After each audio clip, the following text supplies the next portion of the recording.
This is Andrew Wicklund with Project Risk Consultants. We go over the View menu in Primavera Risk, also known as Pertmaster. The first section we'll go through, we'll just take this from the top to the bottom. And actually where this first separator line is, we'll start at View. Now a view in Primavera Risk is considered like this Gantt chart. That's a Gantt chart view. Under that I have a resource graph view. I'll switch to different sections here. Each tab I'm clicking on is a sheet. So you'll notice the bar chart sheet has two different views. When I go to risk inputs, we only have one different view, or one view. It's the Gantt chart. Same thing with risk outputs. We have a different Gantt chart view, but still just a Gantt chart.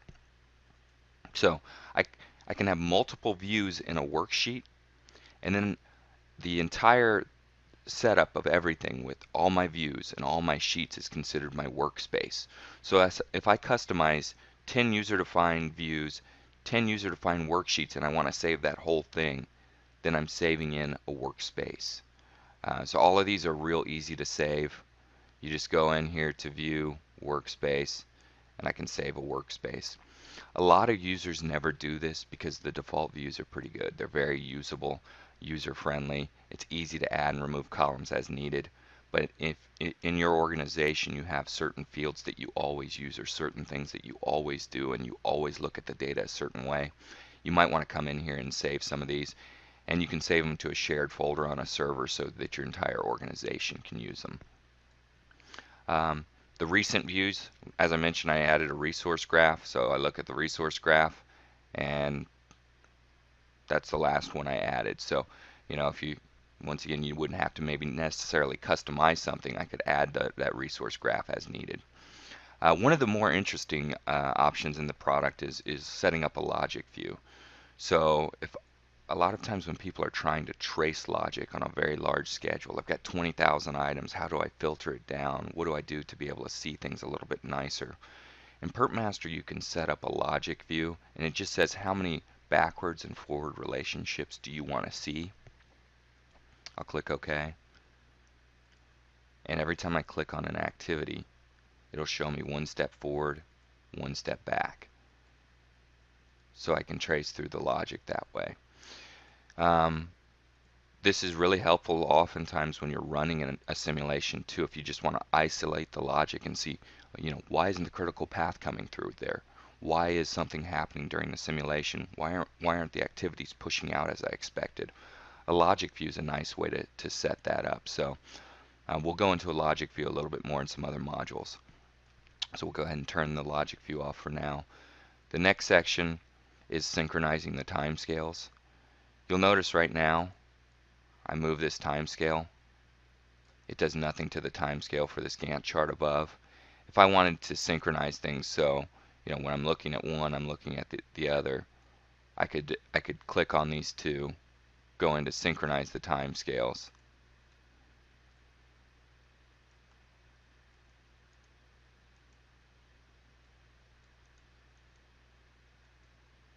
And now they move in line. So this resource loading down here actually is relative to the activities that you see above. So, and I've added synchronized timescale. You'll notice that it gives you a little gear icon on each one of them now. So you select each view, synchronize timescales, and now they're in line with each other. The next option is you filter and sort. The filter and sort are going to be very similar to Microsoft Project, Microsoft Excel, Primavera P6, where you go in and set up how do you want to sort things by. So in this particular filter I was looking for my risks, so anything that had a :R in the ID field was a risk. Click OK, click Apply, and you'll see. So I didn't have anything. You'll see these in the toolbar as well, so I'm going to go in, ignore my filter, and get my activities back. Your sort is going to be similar. You go in, still column view. You can sort things by whatever you'd like to do.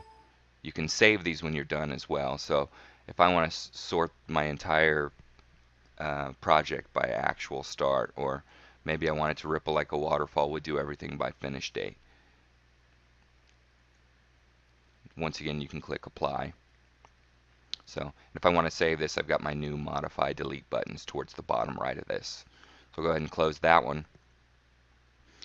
Now, as I go through this, I've got one that does an automatic filter for task predecessors and successors. So if I go into one of these and say, hey, look, I'm struggling with the logic. I only want to see the predecessors to this activity. This filters everything out for me automatically.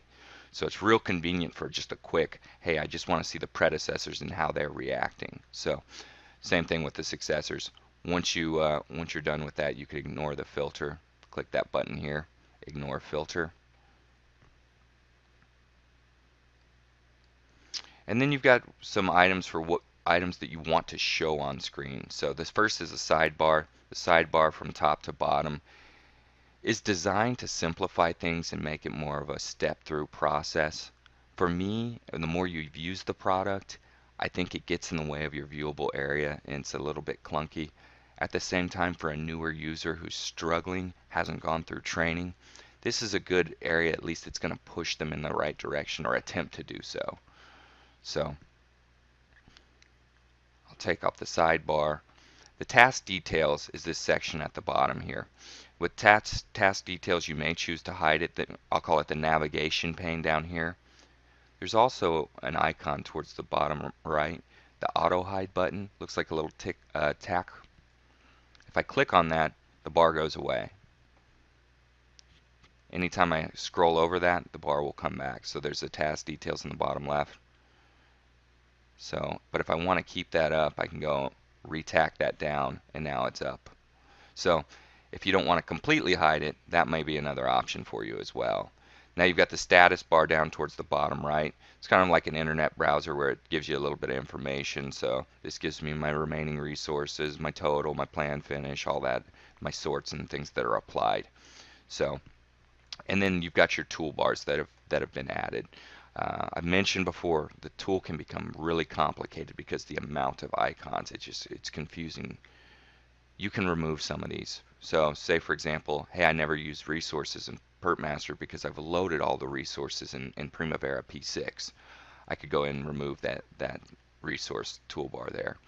If you click on the toolbar area, I can always click and add the toolbar back. So sometimes simplifying it actually helps the user out. And then you can export the view contents as well. So it'll export the whole thing to a CSV file.